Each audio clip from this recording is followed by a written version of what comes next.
অসম যুৱ কংগ্ৰেছৰ একাউণ্টটো সৌদি আৰবিয়াৰ পৰা চলি আছে।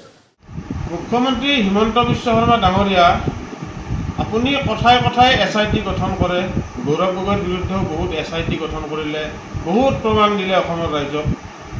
গতিকে আজি আপুনি অসম প্ৰদেশ যুৱ কংগ্ৰেছৰ ফেচবুক একাউণ্ট সৌদি আৰবৰ পৰা চলে বুলি বিভিন্ন কথা বিভিন্ন চালেবেৰে কোৱা কথা ক'লে, কিন্তু মূল যিটো বিষয়বস্তু আপোনাৰ মন্ত্ৰীৰ পত্নী বা মন্ত্ৰীৰ যিটো গৰু চুৰি, এই গৰু চুৰিৰ বিষয়টোৰ পৰা আপুনি আঁতৰি যাব নোৱাৰিব। আপোনাৰ মন্ত্ৰীসভাৰ মন্ত্ৰী বিধায়কৰ পত্নীৰ নামত যি ৰাজসাহায্য বিতৰণ কৰি আছে, ছাবচিডি থকা লোন দি আছে, এই কথাবিলাকৰ পৰা আপোনালোক আঁতৰি যাব নোৱাৰিব।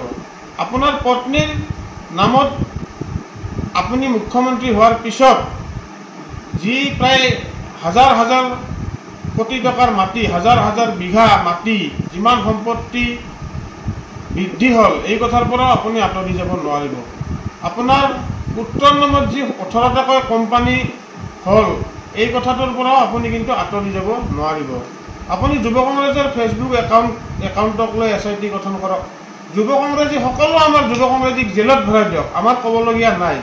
কিন্তু ৰাইজৰ যিবিলাক প্ৰশ্ন, ৰাইজৰ যিবিলাক মৌলিক প্ৰশ্ন, এইবিলাক কথাৰ পৰা আপুনি আঁতৰি যাব নোৱাৰিব।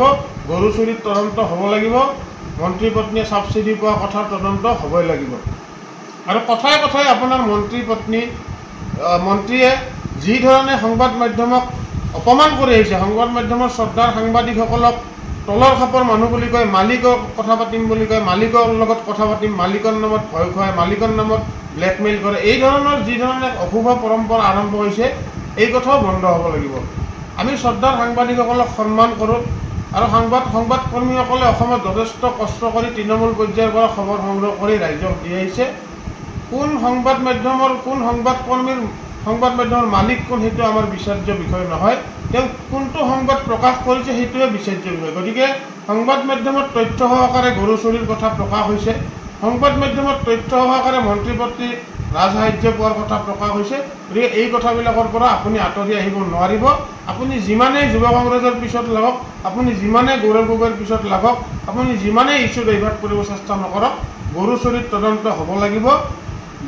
মন্ত্ৰী পত্নীৰ আৰু বিধায়ক পত্নীৰ যি ৰাজসাহায্য পোৱাৰ বিষয়, এই বিষয়ৰ তদন্ত হ'বই লাগিব। আপুনি এই কথাৰ পৰা কেতিয়াও আঁতৰি আহিব নোৱাৰিব মুখ্যমন্ত্ৰী।